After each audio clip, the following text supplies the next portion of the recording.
What is up, everybody? Dan again, Stocktrades.ca. Welcome back to the channel. In this week's video, I'm going to go back to ETFs, and I'm going to be discussing a very, very popular high-yielding ETF here in Canada from Hamilton. It is HMAX. It's a Canadian financials ETF that prioritizes yield. It's a covered call ETF, and I feel there is a lot of controversial content on these types of funds. It kind of seems like either there's people producing content stating that, you're going to lose all your money in these funds, they're terrible, don't go anywhere near them. And on the flip side, they're being marketed as content produced, maybe in terms of how they're going to provide you with a passive income stream in retirement. They're no-brainers at this point in time. So I figured I would kind of produce an objective, transparent piece where I go over this fund, I provide my opinion on it, I state, who this could be right for, who this is definitely wrong for, and just overall provide my thoughts on the fund. So with that said, let's dive right into this 15% yielding fund that is actually growing its assets under management at a pretty rapid pace, even in 2024. Let's go. So everybody, before we get started, as always, like the video, subscribe to the channel down below, drop a comment down below, let me know what you think, let me know what fund you want me to go over next, and at the end of the month, we're going to draw a commenter for a free subscription to Stocktrades Premium. And if you are interested in more ETF research, ETF screeners, anything you can think of when it comes to exchange traded funds, you can check out our ETF Insights brand new platform over at Stocktrades. I will drop a link in the description that's going to get you a big discount to your first year if you want to consider joining that, along with a 60-day money-back guarantee. So HMAX, what exactly is HMAX? This is a fund that aims to deliver attractive monthly income while providing exposure to a market cap weighted portfolio of Canadian financial equity securities. So the market cap weighted portfolio is fairly important because you'll be able to understand why this fund is so heavily concentrated in Canada's largest banks. That is because it's market cap weighted. This isn't an equal weighted fund. It's going to take the largest financial companies in the country and it's going to allocate more of its portfolio towards those options. So as we can see here, it has a dividend yield of 15.16%. It doesn't show net expense ratio, but I'll go over that in a bit in the fact sheet. And overall, we can see that this fund, over the last while, it's, had some pretty significant inflows to it. This is becoming a very, very popular ETF here in Canada, primarily, I would say, for the most part, because of that yield. Now, if we go to overall performance, we can see that this fund only came around in, early 2023. There is a massive passive income craze, high yielding craze in the ETF market right now. A lot of fund managers are capitalizing on this. Even in the July fund flow report, which we discussed on the Canadian Investor Podcast. You can go watch that episode over on their Spotify right now. We discussed the fund flows, and overall 14 new funds came to market in June, and pretty much half of them were yield focused. They are, yield enhancing funds, split corporations, things like that. And the one thing I did notice, and I'm getting a bit off topic here, but I will get back to HMAX in a bit. The average management expense ratio of a new fund to market in June that did not contain any sort of, yield prioritization or, high yielding funds, it was around 0.27, whereas those high yielding, those income focused yield enhancing type funds, the average MER of the funds that came to market in June was almost double at nearly 0.5. So the one thing to understand about these funds is you will pay higher fees. And on the surface, HMAX, you're actually paying higher fees than what you will see on many investing websites. I'm not exactly sure why YCharts doesn't include the net expense ratio. If it were to show it, it would probably be at 0.71, but you are paying more than this. And I go over that a bit in the fact sheet. So when we look over the overall fact sheet, we can see, the ETF debuted in January 20th, 2023. And as mentioned, the management expense ratio is 0.71. But if we go down to the overall fund here, we can see that it includes a trading expense ratio of 0.21. So the actual management expense ratio, the total fees of this fund are actually going to run you anywhere from 0.9 to 1 basis point, so 1%. So the fees are quite high. When you think of many any, US based S&P 500 ETFs, they're at 0.03. So you're talking an absurdly higher amount of fees to get into these types of funds. And for the most part, this is because they're more actively managed in nature. I mean, it's got that covered call element. The management has to write covered call options. There's a bit more activity in terms of what is going on inside of these funds relative to like even an all-in-one ETF like XEQT or something that's, 21 basis points, 0.21. You're paying over 4.5 times the fees to own a fund like this. And there is an element of higher fees just in regards to a lot of these fund managers. And it's not just Hamilton. You're going to see a ton of income-focused ETFs from iShares, from BMO, from Hamilton, from Fidelity that target higher fees for these income-focused ETFs because they know investors will pay them because they want that passive income stream. They want that monthly income, whether they're, trying to chase some passive income goal when they're younger or whether they're in retirement and they're willing to pay an added fee in order to get that, monthly passive income stream, that higher monthly income. The fees will be higher. You will very rarely ever see a income focused fund, especially one with a ultra high yield that is going to have, the razor thin fees, the 3 basis points, 0.03. Let's just think off the top of my head, ZSP, BMO's S&P 500 ETF, you're talking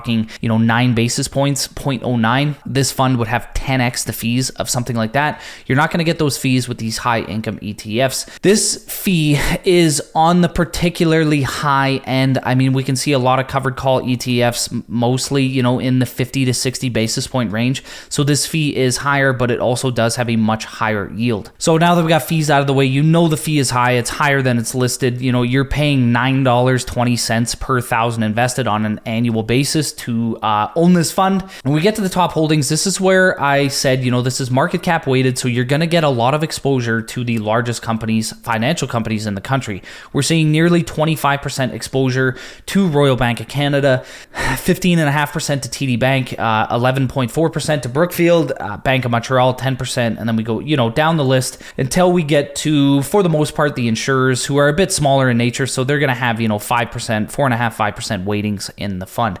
Now, when you head down here, you're going to see, a ton of the covered call options that are exercised by the fund. Now, this is highly likely. I mean, Y charts, I'm not going to, think that this is 100% accurate. These are the top holdings, but they go back to May 31st. It's highly likely that, a lot of these covered calls have matured. I mean, we even see expiration dates of, the end of May. So these are probably a different makeup, but overall, you're going to get much of the same makeup here, and you're going to get that added, a bunch of covered calls inside the fund.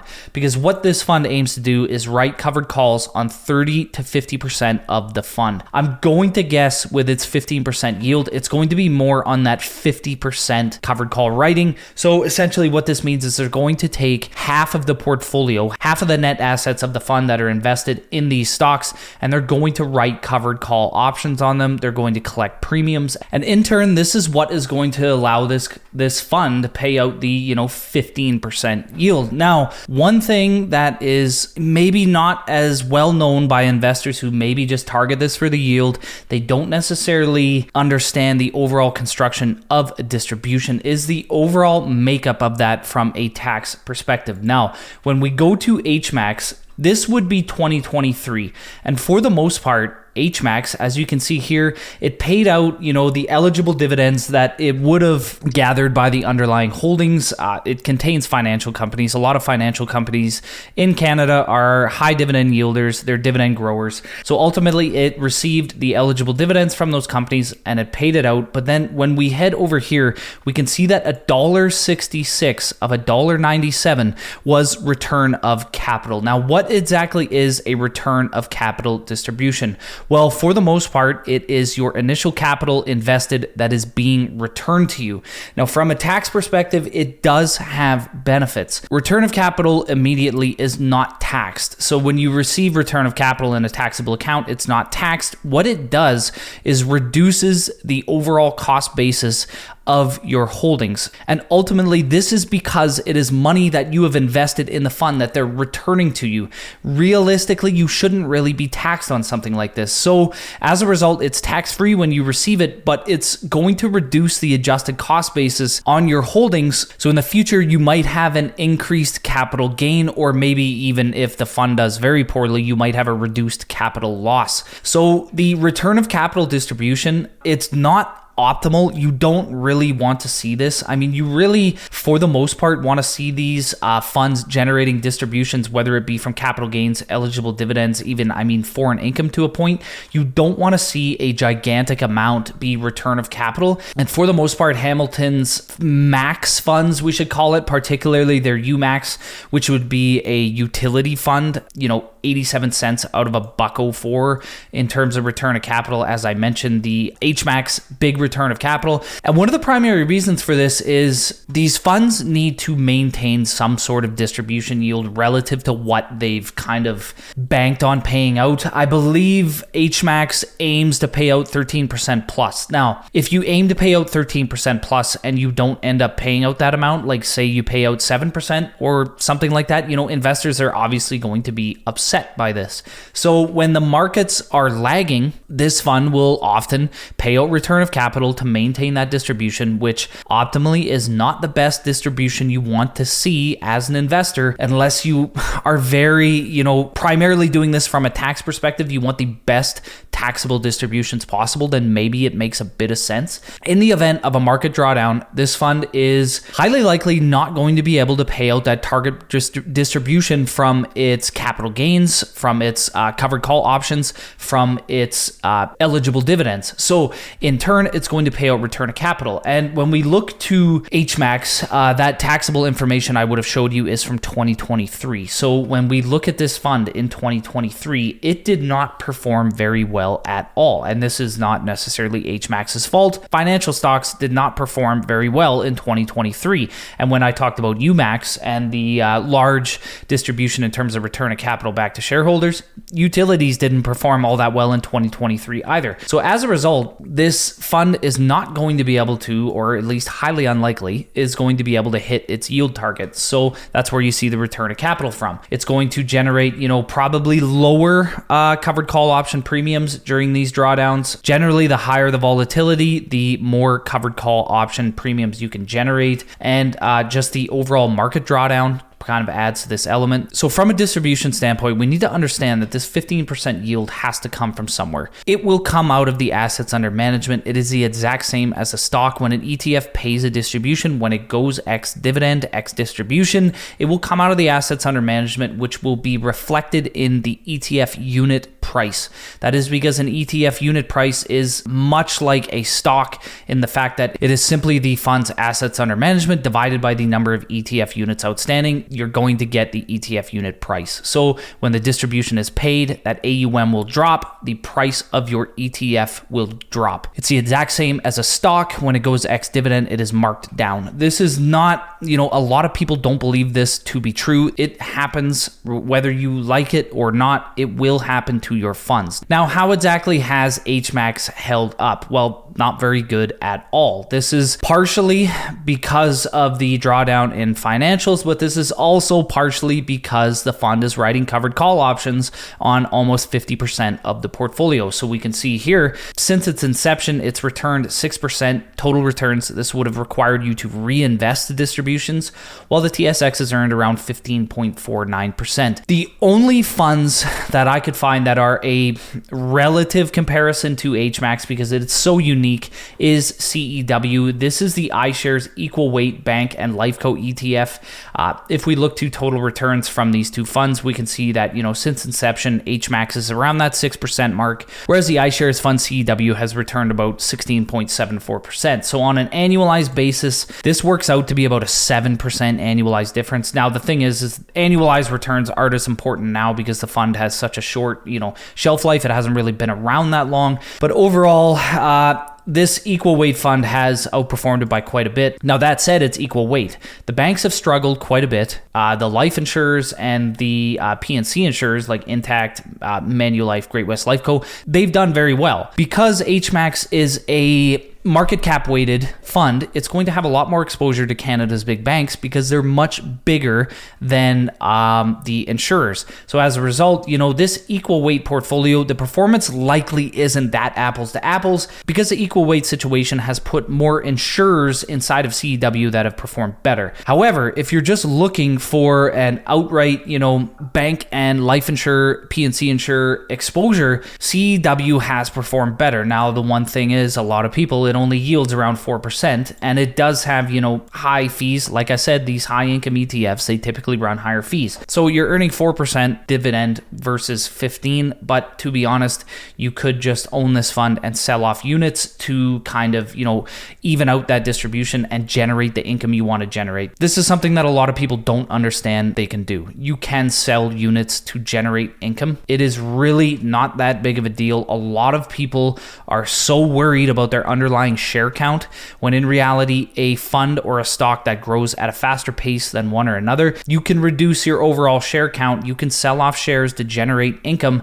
And in the end, it can actually end up benefiting you even though you own less shares. Obsessing over share count is something that a lot of investors do, and it causes them to make really suboptimal decisions. For somebody who has a long time horizon, I don't really see the advantages of holding this fund other than just the mental element of receiving a huge distribution, which again, it's not free money. It comes from somewhere. It's coming out of the assets of the fund, and it's ultimately impacting the unit value of your ETF. I don't really see any value in this as somebody who has, 10, 15, 20, 25, 30 years left in the market. If you really want financial exposure, buy a financial ETF that's going to give you, 100% of the upside potential from Canadian financials. This isn't like we're owning, highly volatile speculative holdings. Canadian financials are highly likely to continue providing strong growth in the future. So to me, capping 50% of your upside from those holdings just to generate a 15% yield makes no sense to me if your time horizon is long. If you're in retirement and you're looking to generate income, I could see the value in this. I'm not going to, like I said, I'm going to be completely transparent, objective here. I'm not going to trash these funds like I see a lot of people do, just blindly. They do have use cases for some people. And, if you're older, you're in retirement, and you want to generate that income, this is probably one that you want to have a look at. I see the value there. The fees will be obviously a bit higher, but you'll also generate a ton of income. It's paid monthly. It's a deposit into your account every single month, and you can use that to pay your bills, fund your retirement, essentially. But everybody, that's it for the video. Remember, like the video, head down below, subscribe to the channel, drop a comment, let me know what fund you want me to look at next. And again, head down below, 33% off ETF insights and a 60-day money back guarantee. Makes it pretty much risk-free to try out the platform. You're going to love it. And as always, stay tuned for more great Canadian ETF and stock content.